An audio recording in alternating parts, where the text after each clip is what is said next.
Before we talk Warriors, can you support this show? It's up to you to decide that. We want to get 25 people to share this video, and we'd certainly appreciate it because you can spread the word and other people will hop on board, join the program, and they'll get to know what we're doing here is very special. Year-round coverage of the Golden State Warriors, so share this video. We appreciate it in advance. Coming up on today's show, we're going to talk about the Warriors' preseason starting lineup. Does Klay Thompson have a new role? We also have some more snippets from Steve Kerr. Let's begin here with point number one and story number one. That is the preseason lineup for the Golden State Warriors. Steve Kerr has announced it, and here you go. CP3 is going to be in that starting five. Now, we're not sure if this is going to be the starting five for the Warriors for most of the regular season, but in the wake of Draymond Green's injury, he's out. Kevon Looney obviously is the next big up, and without Draymond in that starting five, it's going to be CP3 and Kevon Looney in there. The other members of this starting rotation, not a surprise at all. Steph Curry, Andrew Wiggins, and Klay Thompson. So I'm interested to see a couple of things. CP3 and Steph Curry were working out after practice on Tuesday for a long while. Usually it's Curry who goes through his own individual routine, but it was him and CP3 going through it together, I should say. And that's what you have to give credit to Chris Paul for, right? Chris Paul is the guy who loves getting in the lab. He loves the game of basketball. He has changed his body late in his career, turning into a vegetarian. I'd never be able to do that. He had to do it because he wanted to prioritize his health. He started to feel better, and because of that, he's been able to play really good basketball into his late 30s. And now he's on a new team, playing alongside the superstar in Steph Curry. He wants to find out what makes his new teammate tick. He wants to find out how he can complement off of Steph. And I like that awareness there to go about it in that way. We've always said that CP3 is a very heady player. It's part of his preparation process that makes him a very smart and intangible-like basketball player. And that's a great example of it. Plus, he wants to know how he can complement and play off ball while Steph Curry is playing on ball. Now, I want you to rate that starting lineup there. Chris Paul, Steph Curry, Klay Thompson, Andrew Wiggins, Kevon Looney on a scale of 1 to 10. 1, it's awful. 10, you love it. Let us know down below in the comment section. Coming up next here on the show, Steve Kerr talking about a new role for Klay Thompson. What is that new role? We'll tell you here in just a moment.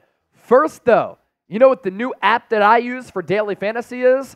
It's Prize Picks, and it's the only app that I use. And you can get up to a $100 deposit match at prizepicks.com/CLNS. Use the promo code CLNS. What is it? Daily fantasy made easy. You pick 2+ players. You choose more or less on their projected stat line. For instance, going into this year for the Golden State Warriors, I like more for Steph Curry points per game at 28.9. I think he could hover around 29-30.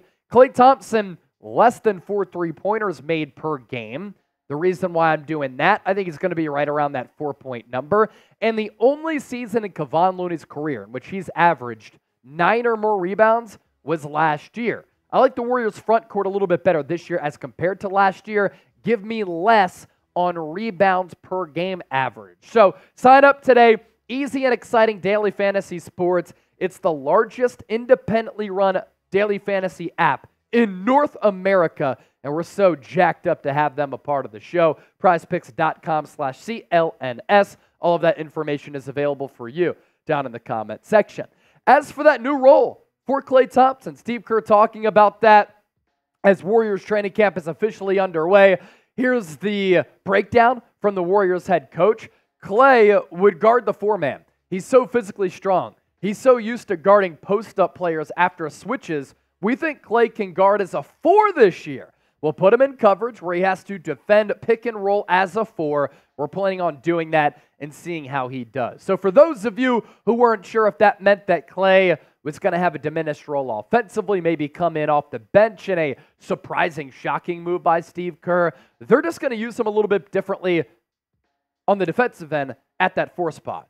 Now, I think for Klay, last year, really solid year when you look at the numbers. He fizzled out a little bit in the playoffs, but now full off season to get that stamina up, to get in peak conditioning, because the last few off seasons, he's had to worry about kind of coming off the Achilles, the knee injuries, and the body being a little bit out of sync. I'm interested to see that because it also gives the Golden State Warriors a little bit of roster flexibility as well. I said little, like I'm from British. Can Klay Thompson play the 4 for the Golden State Warriors? Y for yes or N for no? Just let us know what you're thinking down below in the comments section and show off that basketball intellect. We round out with this, the latest from head coach Steve Kerr.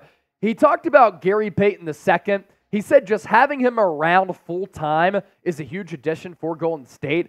He was critical to that team that ended up winning the NBA championship. And I think that, once again, he's going to have that similar role where we kind of talked about him on Tuesday's show, where like he was valuable as far as defense goes, of course, because that's his forte, the corner 3, but alley-oop threat, dunker spot threat, pink and pop threat.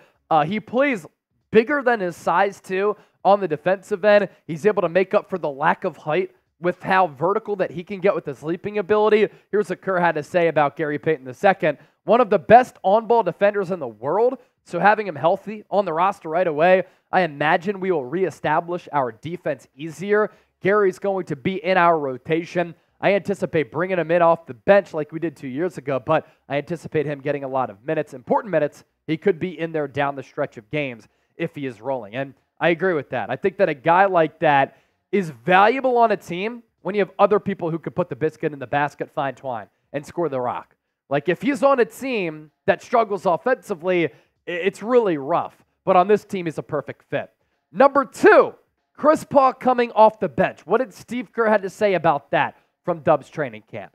Maybe the biggest benefit Paul will bring to us will be his ability to run an offense when Steph is off the floor. They're going to be great together, but the biggest problem we've had is non-Steph minutes. Even when we had Kevin Durant and that group won back-to-back titles, our whole group was to put a great defensive team on the floor and win those minutes with defense. Now Golden State, according to Kerr, it seems as though their plans are, yeah, we can win with defense, even though we struggled defensively away from the Chase Center in San Francisco last year, but we can maybe beat you a little bit more and easier offensively with Chris Paul. And I think making things easier offensively for this team with that second unit is going to help them not go in these lulls where then Steph and Klay have to come back and go scorched earth to mount a comeback. Number 3, reigniting the top defense. When they won the championship against the Boston Celtics 2 seasons ago, Golden State was a great defensive team. Last year, as I just noted, they were not. The first order of business in camp is to reestablish our top 10 defense. Now, if the Warriors do that, you have a really sound defensive team and then an offensive team that I don't think is going to have many issues in scoring the basketball if Steph Curry especially is able to stay healthy all throughout the year. So those are some of Steve Kerr's concerns. What's your biggest area of concern for the Golden State Warriors? Again, kind of scout this team and get in the shoes of the Warriors general manager and let us know. And before we hop on out of here, make sure you subscribe to the channel. Warriors coverage coming your way year-round, and nobody's doing it like we're doing it here on the channel. So support the show, and you win at the end of the day because you get our content for free.